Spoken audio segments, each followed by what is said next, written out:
Out on an island in the pristine waters of the Pacific Northwest sits a $30 million sea farm. Not just an ordinary sea farm challenging the environment, one that actually gives back. One of the things that's always been extremely important to my dad has been the environment. What's incredible about this process is that we bring in a very small amount of seawater into the facility to recreate the spring bloom on land. And in order to get the amount of microalgae that we're growing on land, we would have to bring in a massive amount and deplete the ocean of a very, very viable food source, whereas the water that's leaving our facility actually contains more phytoplankton that is going directly back out into the ocean than what was originally brought in. And he is providing even a larger source of that back to Mother Nature, and that's beautiful. In the age of World Wide Web, cloning, and moonwalkers, now we can naturally grow and harvest phytoplankton. I built on this site a large shellfish hatchery, one of the largest in the world. And in order to proceed with producing the amount of seed that we require, I got into the business of growing algae. I did come up with a method that I could grow any quantity, any amount at any time of these algae outdoors as well as indoors. His process that he's developed is unique. The big difficulty is how do you harvest something? These single-celled photosynthetic organisms are like tiny little one-celled plants floating around in the water.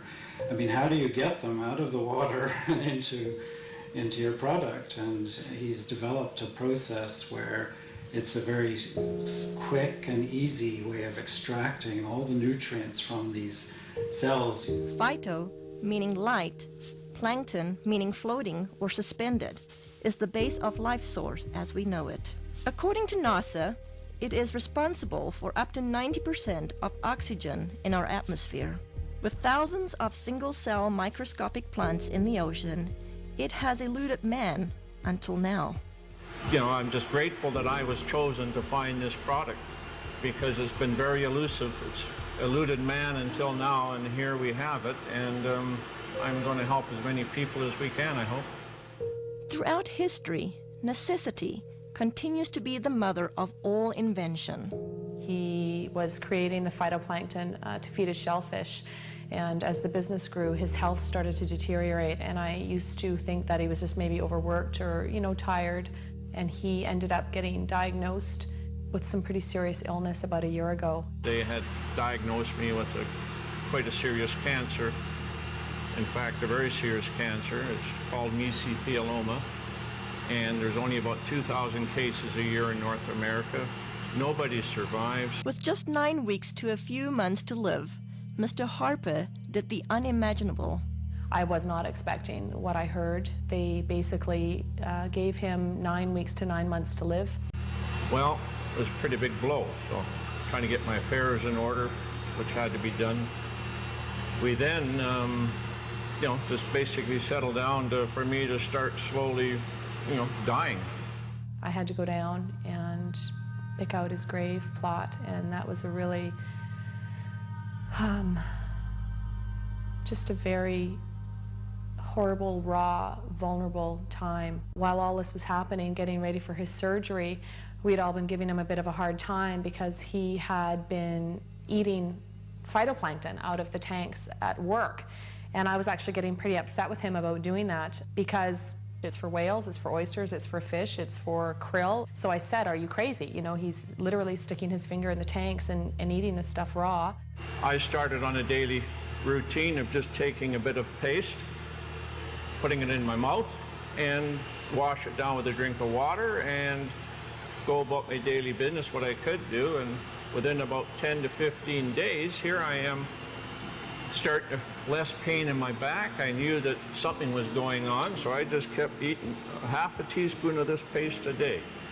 I was booked to go for surgery in Victoria where they're going to do what they call a talc treatment, and they take a medical-grade talking powder, they introduce it into between your lungs and your pleural lining and keep you in the hospital for a few days. And that there causes your lungs to fuse together, and it stops you from drowning in your own fluids that are built up. The head surgeon came out and had a very odd look on his face. I said to my mom, oh my God, something's happened. My dad's died, and I was just shaking and panicking, and the surgeon came up to me and he said, you know, I don't know what's going on here, but there's a strange foreign white substance covering your dad's tumors in his lungs, and we've never seen anything like it before. Well, lo and behold, they went in there to have a look, saw something they never seen before, took 11 sites, sent them away for biopsy, and I got the news back. There was everything was benign. They just did not know what to make of it. Everything was absolutely clean. Well, the surgeons are saying that they don't know what I had. They don't know if what I created and am taking had any effect on the cancer. All they can tell me is they've never seen what they saw inside of me, and I attribute this to my algae. I fully believe that with all my heart. I do moderate exercise every day. I watch what I eat. I lead a very normal life. And as a bonus, I've lost weight and I've tried dieting all my life because I'm a diabetic, or I was a diabetic. If it's a coincidence or not, I don't know. But anyway, my blood sugar started dropping. My weight started falling off, and I ended up probably within about a 6-month period, here I am no longer requiring insulin, and I was taking 88 units a day of insulin, and I now can eat just about what I want in moderation, and I have no elevated sugar levels, and I feel fabulous. The potential benefits far outweigh the painstaking process to create even a teaspoon of a concentrated finished product. Well, we can do in a neighborhood of, in the winter months, about 25 ton of product. Summer months up to 45 metric tons a day. And just as an example, these tanks you see beside me here, it would require 10 of these tanks of algae to give me one of these, which is an 8-ounce container. So if you look at that, think about the magnitude of growing equivalent to 45 metric tons a day. That's quite a remarkable feat, because there's billions upon billions just in these 3 tanks, and we can grow them in a 1 million liter tank. So, and that's what we get our 25 or 40 ton a day from. With 8 million liter tanks, using nature's elements, Mother Nature's kitchen has the capacity to nourish the world. It boasts a nutritional analysis second to none, including pigments, diatoms, and xanthophylls. You know, in spring in the northern hemisphere, when the light conditions are right and the nutrient conditions are right, there's a spring bloom, and you get hundreds of diatom species blooming. So they're producing pigments, there's a complement of amino acids, fatty acids, and vitamins. And the thing that's working in the product is probably the pigment, called the xanthophylls. And in phytoplankton, there are 2 xanthophylls I can think of offhand that potentially have some great benefits: fucoxanthin and diadinoxanthin.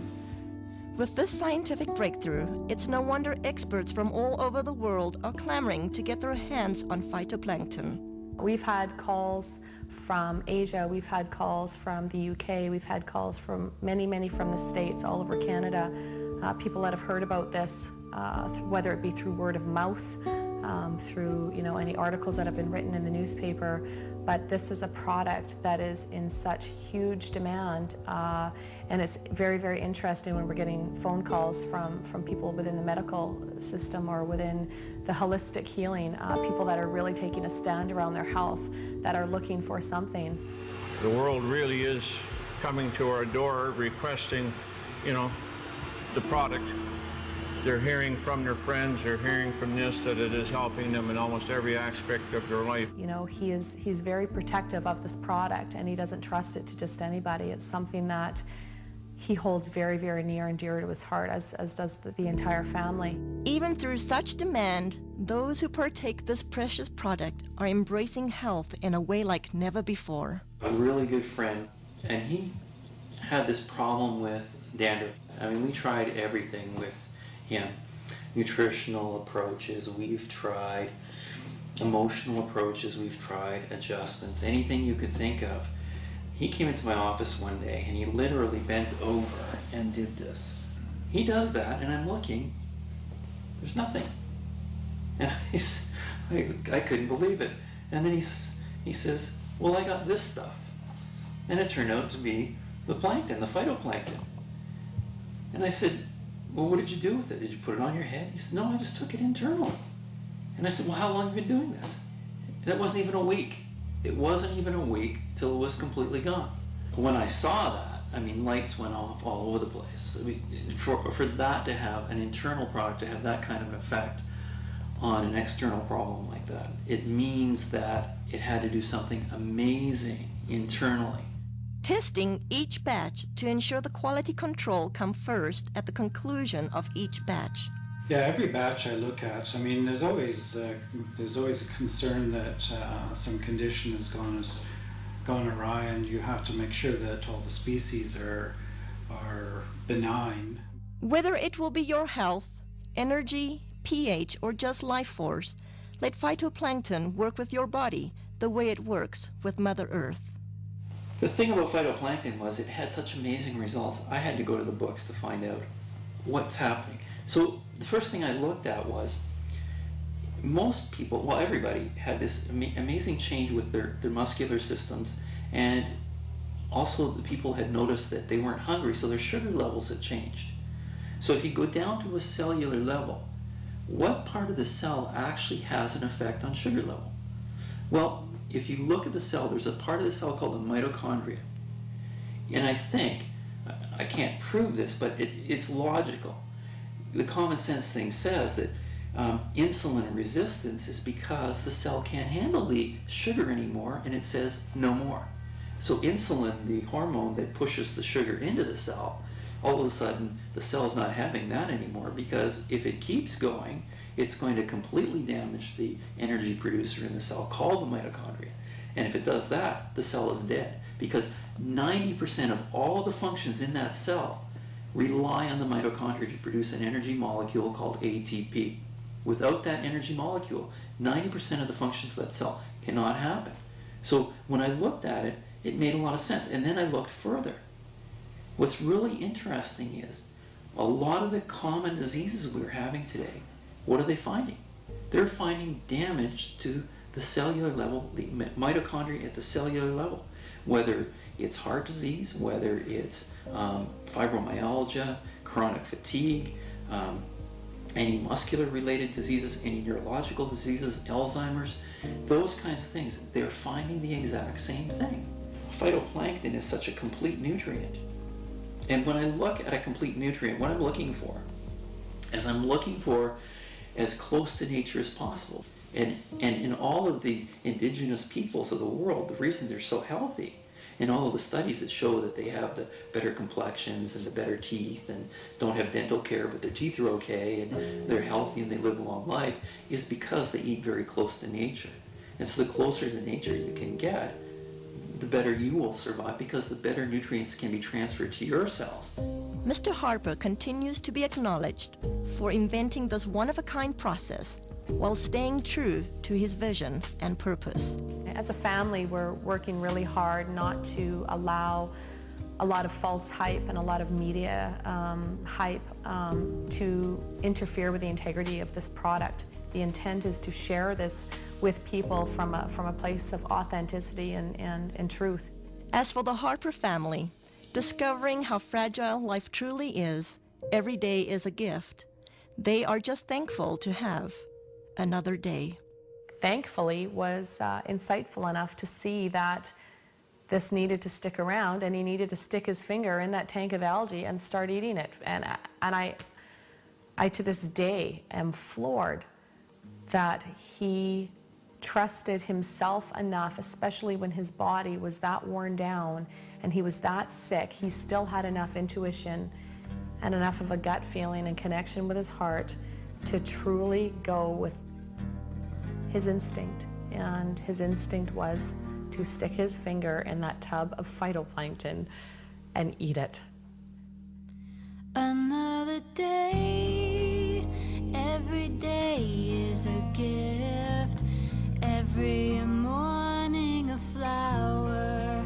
Another day, when the sun goes down, I'll count down the hours. Another day, resting still through the night. Everything's gonna be alright. Another day, so please turn out the light. Everything's gonna be alright. It's here and it's now, dressed in a smile, I'll meet the sun. It's here and it's now, it's just for me. It's only